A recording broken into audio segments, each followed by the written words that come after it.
Well, all right. And that is that.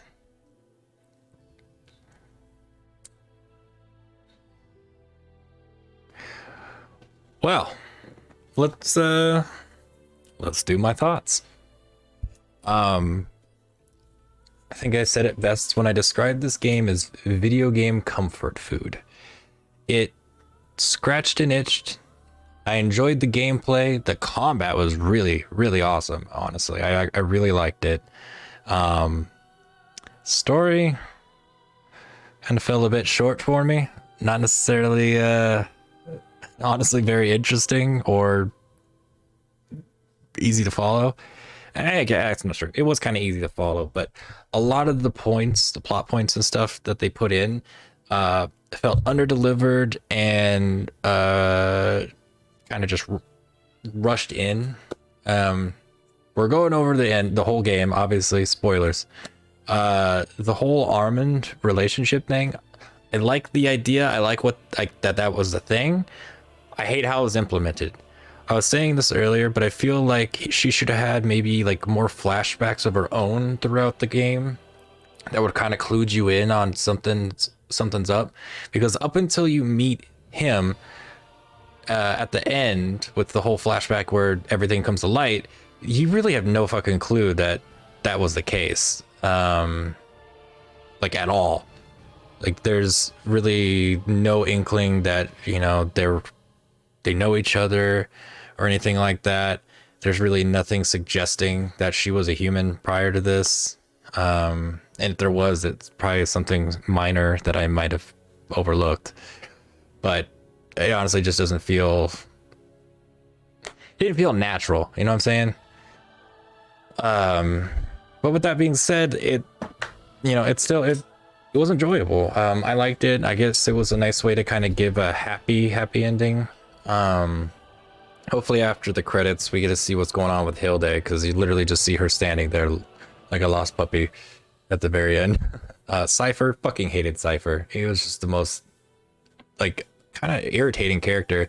He seemed kind of negative, and like his whole like story just didn't click. Like he was a treasurer, I think, or like that, or an accountant of some sort, and like that's his big regret, because he just was bad at it, and that like led to some problems in the kingdom.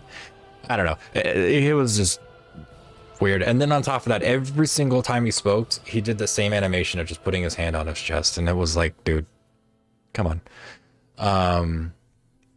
That said, I really liked the Taika. She was cool. Her abilities were awesome. Her character design was awesome.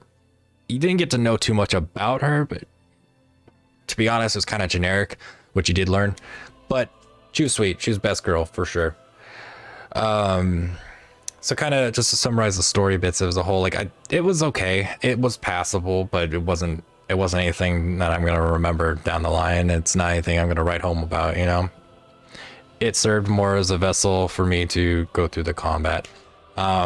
I hated how they divvied up the subquests as like you find them in the main missions, but then you have to go and do the subquests on their own. I did like that when it came down to it, the subquests were usually pretty short. You just go in there, you do your thing. You're not distracted with a lot of extra collectibles or anything like that, which was nice. It was kind of just get in there, do your thing, and get out. But I feel since it was so simple, they could have worked it into where the subquests you could knock out while you're on the main quest too. You didn't have to do the whole go to the thing and come back. But that's neither here nor there. It doesn't really matter too much. The fact is, they went through the effort of putting in extra content, so I appreciate that.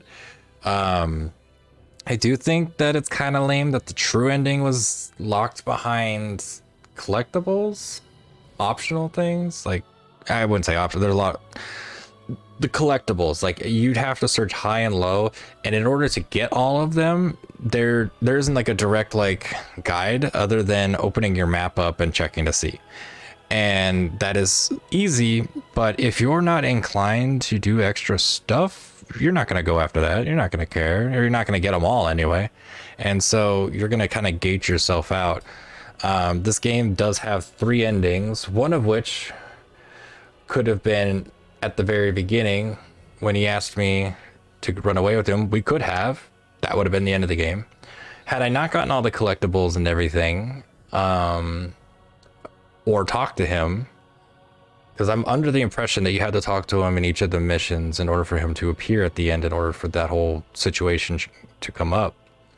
The other one is you basically just kill Fenrir and leave it at that. And it's probably a pretty bad ending. And then the true ending, which is what we got. We kill them both. She runs away happily ever after with her hubby from a past life. It's cool.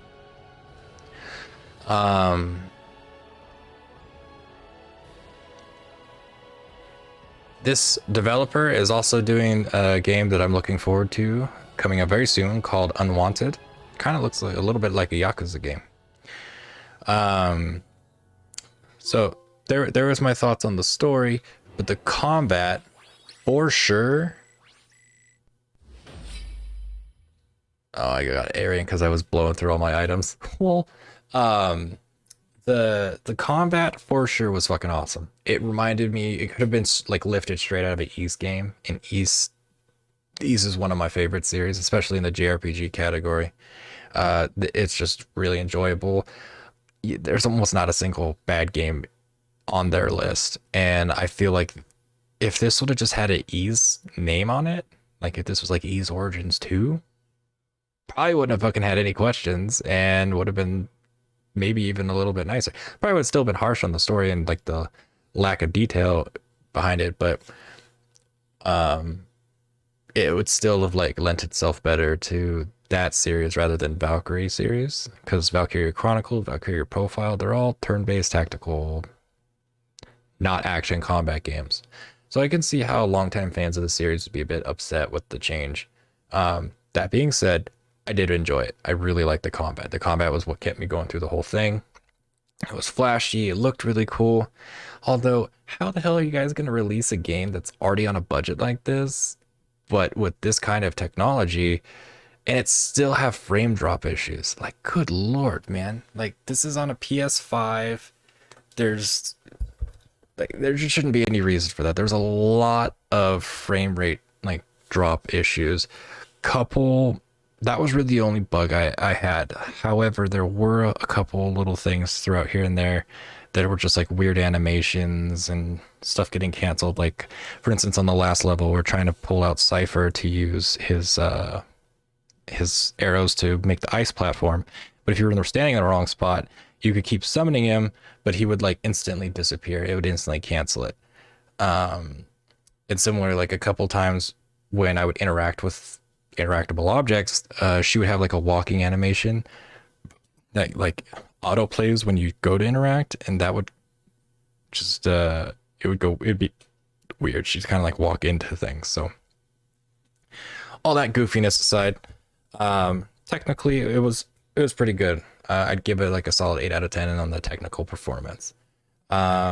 Story, combat, technical performance. Yeah. So I guess, so like overall, I enjoyed the game. I would not recommend it at a full price title, or as a full price title. Definitely get this on sale. I don't think anywhere's charging $60 for it anymore, 70, whatever the price was. Hell, have a hard time even recommending it at $40, but I'd say $40 or less, you're gonna get your money's worth for sure out of this. And it was an enjoyable game. Like, I don't want to come off too negative, like, oh, this game sucks, it's trash. There are a lot of stuff about it that just didn't click with me and that I didn't like, but that doesn't mean it's a bad game. And honestly, like nowadays, there's very few games that I would even like consider just being totally bad outright. I mean, I'm not easy to please. I don't necessarily love every single game I play, but I do tend to look on the bright side, be a bit more positive, and also try to be a lot more fair for games, because I feel like even these professional reviewers, people, you know, that do reviews all the time, they do have a bit of a bias. And at the end of the day, a review is usually just people's opinion. And there seems to be almost nobody that has a system that comes off more robotic or systematic when it comes to reviewing games. So that's what I try to do my best. But even I will come off a little bit opinionated when doing a review. So with that being said, I would give this game probably like a 6 or a 6.5 out of 10. Video game comfort food, basically, is what I get out of it. I didn't have to think very much, and even when I did think, it didn't really result in much other than me thinking like, oh, there's builds I can do. The spell system, like the way the combat worked was great, but the way the spells were allocated to the button, I felt like that was kind of a miss. Because you hold down R2 and then you press one of the face buttons to cast a correlating spell. It's pretty simple. But when it came down to it, there were so many different enemy types, or I should say, so many different spell types that you couldn't fit all four on there. Or you could fit four on there, but you couldn't fit all of them on there. And if you were trying to balance it out where your summons made up for what you didn't have equipped, you're still kind of coming at it on a weaker angle because you're only getting a physical element boost rather than being able to cast spells against their weaknesses. It's not the worst thing in the world. However, the spells are really fucking cool, and I feel like holding down R2, you should have been able to do either the D-pad or the face buttons with a correlating spell. That's probably like the thing that irked me the most, just because I wanted to keep using spells and stuff. And uh, two spells were all but fucking useless. I mean, they had good tech behind them, and if you wanted to, like, you could totally use them and they'd be viable. But they didn't strike any weaknesses. They didn't, expose any vulnerabilities. They didn't really do anything other than move enemies physically. One was a dispersal, so it kind of like pushed everybody away. No, that's not right. There was one that grouped them together away from you, so like you could get them all to suck into a spot. And then there was one that pulled them to you. So it's kind of like the same spell, just in two different spots. And I like never used it. Like, just, yeah. And apparently, since I didn't get the achievement for unlocking like all the spells, all the skills and stuff, I think there might be like an entire like set of stuff that I didn't unlock. I'm gonna do some exploring into that soon. We'll see how that goes. But yeah. So overall, give it about 6.5 out of 10. I'd recommend playing it if you're into action RPGs, like hack and slash genre. If you like the JRPGs, if you're a Valkyrie series fan, I'm sorry, it's probably not gonna be your favorite entry. But hey, I got it and I played it, and hopefully that's enough to show interest that they'll then bring back other games in this series that you will enjoy. And hopefully I'll enjoy them too. I'm trying to think if there's anything else I wanted to say before I wrap it up, but I think that's about it. Just to go over one more time, story's passable. It's there. It's not very memorable, and there's a lot of stuff in the story that didn't make sense, but the game was being made on a budget, so that's why it has to make sense. A lot of the dialogue and stuff just didn't come off natural. It came off very robotic and scripted. But other than that, it's okay. The combat is where this game shines. It's the selling point. It's awesome. It was fun through and through. I don't really have much to say about it negative other than the way the spell system works, the way they're allocated. That's the only critique to the combat as a whole that I have. I like the weapons. I like the moves. I like the particle effects. I like the frenetic, like constant, like action. And I don't care that it was kind of like an arena every time you got into a fight. That didn't even like really bother me or stand out all that much at all. Um, and the technical things, like I really only had a couple issues with like frame rate stuff. All the other like bits and bobs, it's nothing that you don't see in every other game, even like the most polished games nowadays. So those didn't really bug me. I never had any crashes, never had any like glitches that ruined my game or messed up a save or anything like that. So good on you for that. But yeah, just be warned, if you do want to get into Valkyrie Elysium, it is very much a glorified PS2 title. It feels like the way the levels were done and everything. It looks way better than that system could have put out, but it's almost identical to a lot of games I played on that system as far as like depth and content go. That being said, if you get the opportunity, if you are even slightly interested and it is on a discount, I highly encourage you to give that game a try. Give this game a try. I had a lot of fun. I'm gonna try to probably complete it. Let's see. Yeah, this will save the completed data. By loading the save, you can resume the game before starting chapter 9. All that. Okay.